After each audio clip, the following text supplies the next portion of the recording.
Bueno, vamos a continuar con la siguiente ponencia. Solo un anuncio, vamos a reducir el tiempo del café para recuperar el tiempo que hemos perdido al inicio.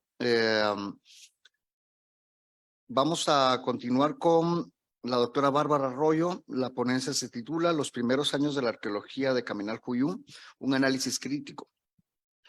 Bárbara Arroyo López es licenciada en arqueología por la Universidad de San Carlos de Guatemala y doctora en antropología en la Universidad de Vanderbilt de Estados Unidos. Ha realizado investigaciones en sitios arqueológicos de la costa sur de Chiapas, México, Guatemala y El Salvador, así como del Verapaz y Petén. Ha sido catedrática en la Universidad del Valle de Guatemala y profesora invitada en la Universidad de San Carlos de Guatemala. Fue coordinadora de la zona arqueológica Caminal-Cuyú y directora del proyecto arqueológico Caminal-Cuyú, un programa de investigación y apoyo a la conservación del sitio. Es miembro de la Junta Directiva del Museo Popol Vuh. Ingresó como académica de número de la Academia de Geografía e Historia el 16 de junio de 1999 con su trabajo Algunos aportes para la historia de la producción de sal en la costa del Pacífico de Guatemala. Con ustedes la doctora Bárbara Arroyo. Buenos días. Es un gran gusto estar con ustedes. Tengo un tema de que no me deja compartir pantalla, no sé qué pasó. Tienen ahí el PDF que mandé, disculpen. Vamos a... Sí. Es que no sé por qué no me deja compartir la pantalla. Ahora están revisando eso. Bueno, si quieren, voy a empezar para no seguir perdiendo un poco del tiempo, pero básicamente Caminal-Cuyú fue la ciudad más grande del altiplano maya y desafortunadamente hoy la mayoría de sus edificios se encuentran destruidos y quedan muy pocos, excepto algunos que están resguardados en el Parque Arqueológico Caminal-Cuyú, además de otros espacios como el Museo Miraflores y algunos otros que no... que pues se encuentran bastante en bastante mala condición, a pesar de estar protegidos por un acuerdo ministerial número 203/2011. Esta ponencia pretende mostrar cómo la desvinculación de la ocupación ancestral con grupos indígenas del presente han sido unas de las razones para que el sitio se haya destruido. El desconocimiento ha hecho que muchos restos se destruyan, valga la redundancia, y los pobladores del valle desconozcan espérenme, vamos a ver si puedo compartir. No, no me deja. No sé qué pasa, pero... Bueno. Y que los pobladores del valle desconozcan los hallazgos como parte de la historia antigua que tenía este importante espacio. Las construcciones de tierra y su integración al paisaje han sido completamente ignoradas y parte del problema ha sido la falta de entendimiento de la composición del sitio, que principalmente las leyes se han preocupado de proteger los montículos, más no espacios que fueron patios, plazas, caminos y otros rasgos importantes culturales que no son obvios y que fueron integrales para formar el asentamiento. Muchos investigadores han trabajado en Caminal-Cuyú y aquí solo me enfocaré en aquellos que estuvieron trabajando en el sitio en la primera mitad del siglo XX. Bárbara, disculpe, ahorita está como co-host, entonces sí puede compartir. ¿Pruebe?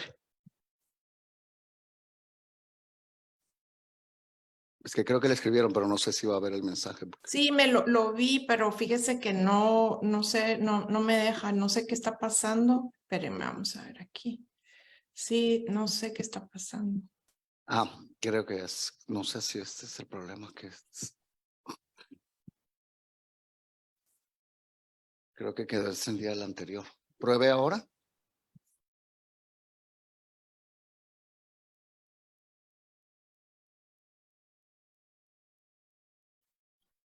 ¿No?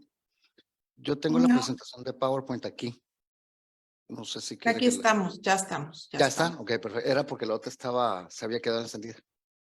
Espérenme un momentito, perdón. Ya pueden verla, ¿verdad? Sí, démosle. No, pero estoy en el background. Pero bueno, está bien. Mil disculpas. No importa, está bien así. Bueno, Ahí va a salir mi cabecita, perdónenme, pero si no, no voy a terminar a tiempo y me da pena seguir perdiendo el tiempo en esto. Espérenme un segundo, no.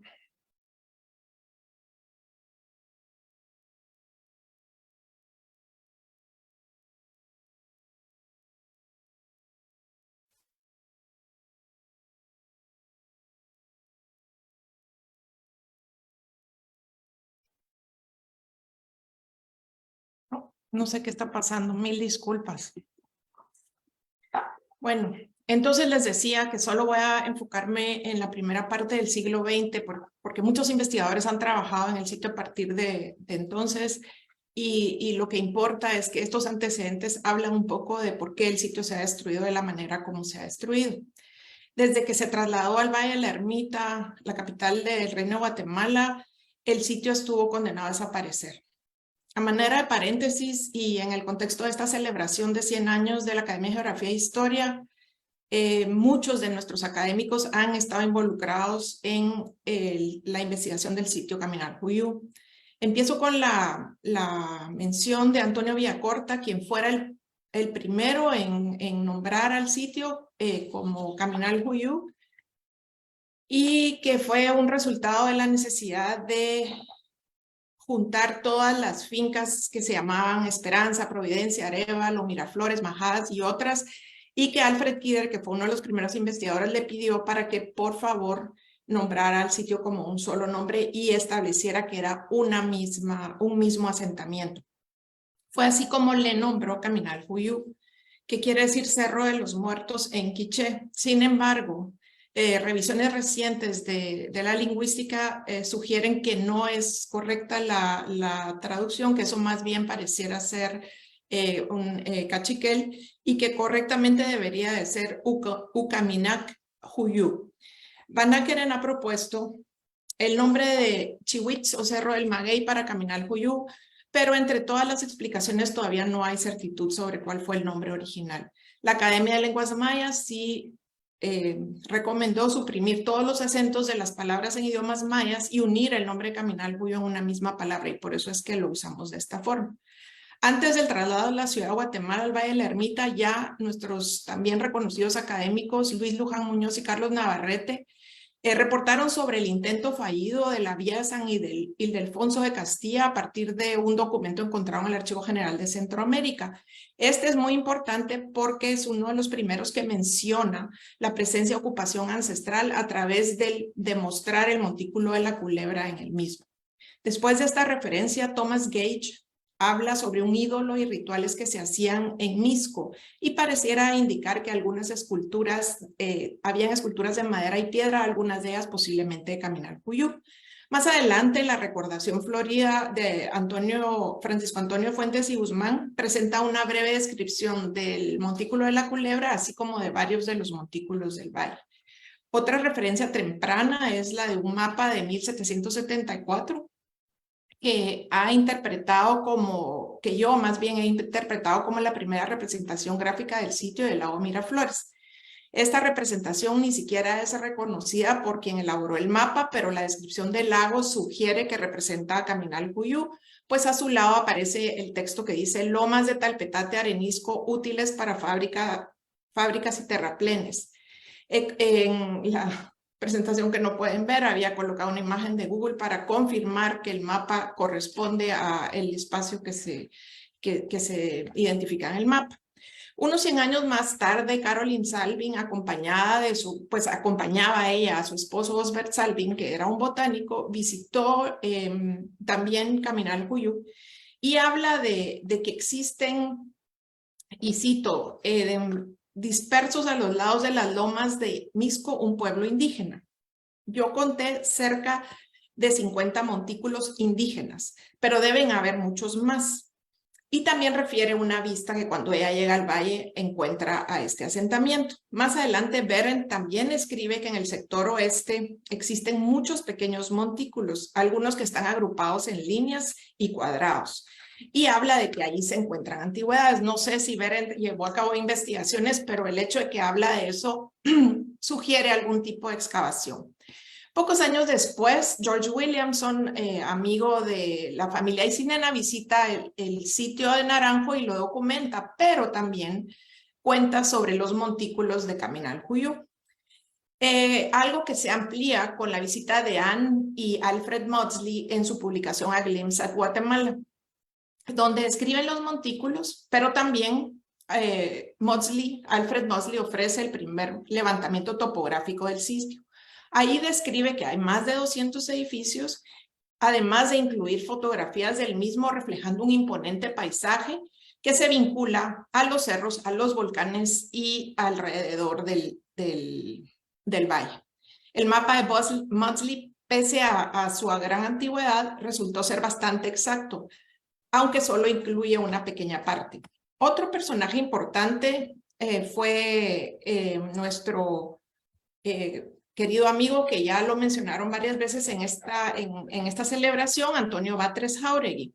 Él fue el propietario de la finca Miraflores y en sus publicaciones menciona la importancia de la laguna de los Tiestos, que equivaldría a lo que es el extinto lago Miraflores.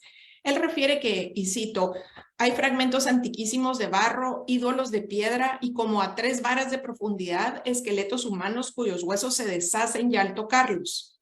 Hay muchos montículos que eran viviendas y túmulos mortuorios de caciques o macehuales. Existió ahí, hará miles de años, una gran población. En sus publicaciones vincula al montículo de la Culebra también, refiriendo a Fuentes y Guzmán, que ya les mencioné antes. Una cosa que es curiosa es que Batres Jáuregui también refiere el sitio de las Charcas. Las Charcas es posiblemente uno de esos asentamientos iniciales del valle vinculados con Caminalcuyú, y él dice, muchas veces he visto por las charcas lo que llaman la piedra parada, que debe de ser señal antigua de los indios. Edwin Shook reportó la presencia de un monumento liso en el sitio de las Charcas y además hizo un recorrido y hizo un pequeño mapa del mismo. No se sabe con seguridad si lo que Shook reporta era la misma piedra que Batres Jáuregui refería. Sin embargo, recorridos hechos por Javier Estrada y yo documentamos varios monumentos lisos en lo que fuera la finca Las Charcas. Juan Carlos Arazúa localizó un documento en el Archivo General de Centroamérica que incluye la representación de lo que podría ser la piedra parada y desafortunadamente no se los puedo enseñar. La documentación que hace Robert Platt, un geógrafo que visitó a Batres Jáuregui y la hacienda Miraflores, también permite entender cómo era el sitio en el año 1922. Él hizo unos recorridos aéreos y llevó a cabo fotografías de estos recorridos. Desafortunadamente su cámara falló y no existen tantos detalles. Sin embargo, nos ofrece una perspectiva de cómo se encontraba el sitio en ese momento y algunas fotografías de la casa de Batres Jáuregui y de las plantaciones de café y maíz, que también nos cuentan un poco sobre el uso de la tierra en aquella época. Batres Jáuregui autoriza los trabajos de excavación de Manuel Gamio, que también fue un personaje vinculado a nuestra academia como miembro correspondiente y honorario. Y estas fueron de gran importancia porque es a partir de estas excavaciones, que son las primeras estratigráficas en la zona maya, que Gamio propone una secuencia de ocupación que propone ciertos periodos como clásico arcaico, neoarcaico, maya primitivo y maya histórico. Por supuesto, estas divisiones no están vigentes, pero él fue el responsable de resaltar estas diferencias cronológicas por estratos. Y la llegada de Gamio a Guatemala no fue un accidente. Esta ocurre a partir de su colaboración con Rafael Yela Gunter, que también fue académico de número y un destacado artista, aunque no reciba el crédito que merece. Yela Gunter salió a México con la intención de especializarse en el campo de las artes y Gamio rápidamente lo identifica, lo contrata y trabaja con él en Teotihuacán, donde diseña varias obras importantes y también trabaja en el Museo Nacional de Antropología en México. Yela Gunter hizo también importantes conexiones para el desarrollo de la arqueología del altiplano, como fue su relación con el School of American Research y el impacto de algunos trabajos en arqueólogas como Berta Dutton y Hulda Hobbs, que trabajaron en Huehuetenango y San Marcos. Posterior a los trabajos de Gamio en Guatemala, Lothrop visita la finca Miraflores y ve dónde trabajó Gamio. Él vincula algunos de los monumentos con la cronología de Gamio y además también excava en lo que hoy se conoce como la palangana del Parque Arqueológico, que era un proyecto que estaba patrocinado por el Museo del Indio Americano, el Museo Peabody de la Universidad de Harvard y que lo financiaba la Fundación Hay. Sus notas de campo describen encuentros con coleccionistas locales y habla de que hay una colección como de 700 piezas de las para la que querían $2,500. También menciona que la colección de la finca Miraflores estaba en venta si se podía asegurar que se podía exportar a Nueva York. Se desconoce si finalmente esta colección salió de Guatemala, pero las notas de Lothrop dan a entender que él definitivamente era una persona comisionada a comprar piezas para el museo. Hoy algunas de estas se encuentran en el Museo del Indio Americano en la institución Smithsonian en Washington y fueron transferidas en el año de 1989 de Nueva York a este lugar. El entusiasmo por trabajar en Caminalcuyú fue grande y podría ser reflejo de que el sitio se encontraba en la ciudad de Guatemala y por eso tenemos todas estas personalidades trabajando aquí. En 1931, Antonio Villacorta excava en la Quinta Arévalo, en un área referida como la Plazoleta a la cual corresponde lo que sería hoy la plaza inferior de la Palangana, y hace una trinchera en el montículo C212. Desafortunadamente tenía una imagen ahí para mostrarles de esta trinchera, pero no puedo mostrarles. En el montículo D37, también conocido como Quinta Samayoa, su hijo, Carlos Villacorta, encuentra unas gradas que ofrecieron información sobre el sistema constructivo.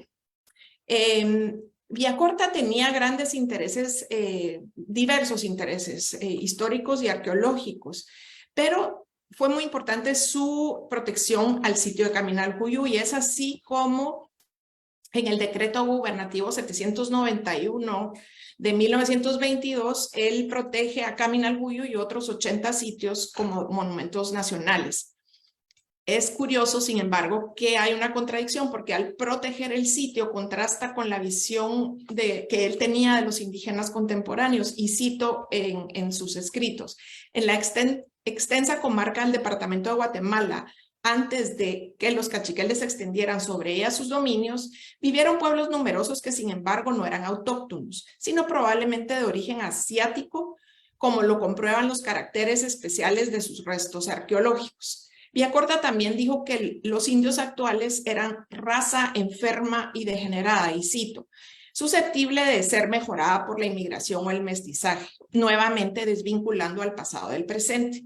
A partir de la década de 1935, la institución Carnegie de Washington inicia trabajos bajo el liderazgo de Kidder, que también fue un académico correspondiente, que se acompañó de grupos de investigadores como Schuch y otros para conocer sobre el pasado Caminalcuyú. No se puede negar que esto se dio en un contexto de salvamento, ya que sus intervenciones fueron solicitadas por el gobierno al no tener personal calificado. Sin embargo, pues estos sitios estaban en un inminente peligro.